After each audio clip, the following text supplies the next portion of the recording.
Hi hello. അപ്പോൾ ഇത് പെരുന്നാൾ വ്ളോഗ് പാർട്ട് 2 ആണ്. അപ്പോൾ ഞാൻ ഒരുങ്ങി പെരുന്നാൾ ഡ്രസ്സൊക്കെ ഇട്ട് നേരെ അൽഫിയുടെ വീട്ടിൽ പോയി. അവിടെ നിന്ന് മെഹ്റൂന് ഗിഫ്റ്റ് മേടിക്കാനുണ്ടായിരുന്നു. അങ്ങനെ ഗിഫ്റ്റ് മേടിക്കാൻ വേണ്ടി പോയി ഗിഫ്റ്റൊക്കെ മേടിച്ച് വീട്ടിൽ വന്നതിന് ശേഷം ഞങ്ങൾ ശംഖുവത്ത് പോകാമെന്ന് വിചാരിച്ചു. നമ്മുടെ മെയിൻ സ്പോട്ടാണ് ശംഖുവും ലുലുമാളും. ശംഖുവും ലുലുമാളും വിട്ടൊരു കളിയില്ല. അങ്ങനെ നേരെ നമ്മൾ ശംഖുവത്താണ് പോയത്. നല്ല തിരക്കുണ്ടായിരുന്നു. കാർ പാർക്കാനേ സ്ഥലം ഉണ്ടായിരുന്നില്ല.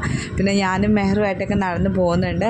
നമ്മൾ ബാക്ക് സൈഡിൽ കൂടെയൊക്കെ എവിടെ കൂടെയൊക്കെയോ ആണ് കയറിയത്. കാരണം പാർക്ക് ചെയ്യാൻ സ്ഥലം ഉണ്ടായിരുന്നില്ല.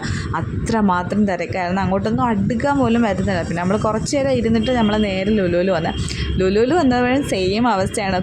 പെരുന്നാൾ തലൊക്കെ നന്നായിട്ടുണ്ടായിരുന്നു. അപ്പോൾ തന്നെ നമുക്ക് മനസ്സിലായി നമ്മളിന്ന് ഇറങ്ങണ്ടായിരുന്നെന്ന് വിചാരിച്ചു. കാരണം അത്രമാത്രം ബ്ലോക്കായിരുന്നു.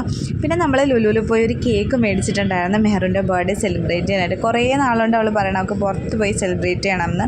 നമ്മൾ പറഞ്ഞ് നോമ്പൊക്കെ കഴിയിട്ട് പെരുന്നാൾ സെലിബ്രേറ്റ് ചെയ്യാമെന്നാണ് പറഞ്ഞിട്ടുണ്ടായിരുന്നത്. അങ്ങനെ നമ്മൾ പെരുന്നാളിന് അവളുടെ ഒരു കുഞ്ഞാഗ്രഹം സാധിച്ചു കൊടുത്ത് കേക്ക് കട്ട് ചെയ്തിട്ട് നമ്മൾ നേരെ അവിടെ നിന്ന് ഇറങ്ങിയിട്ടുണ്ടായിരുന്നു. കാരണം സ്റ്റുഡിയോയിലും കയറി ഷാലു ഡ്രസ്സ് എന്തോ മേടിച്ചിട്ടുണ്ടായിരുന്നു. അവിടെ നിന്ന് ഇറങ്ങി നമ്മൾ ഫുഡ് കഴിക്കാനാണ് പോയിട്ടുണ്ടായിരുന്നത്. ആര്യാസിലാണ് പോയത്, നമ്മുടെ മെയിൻ സ്പോട്ടിലേക്ക്. അപ്പോൾ ഇതുപോലത്തുള്ള കുട്ടി വീഡിയോസ് ഇഷ്ടമാണെങ്കിൽ പ്ലീസ് ടു സബ്സ്ക്രൈബ്. അപ്പോൾ ഇത്രയേ ഉള്ളൂ. ടാ.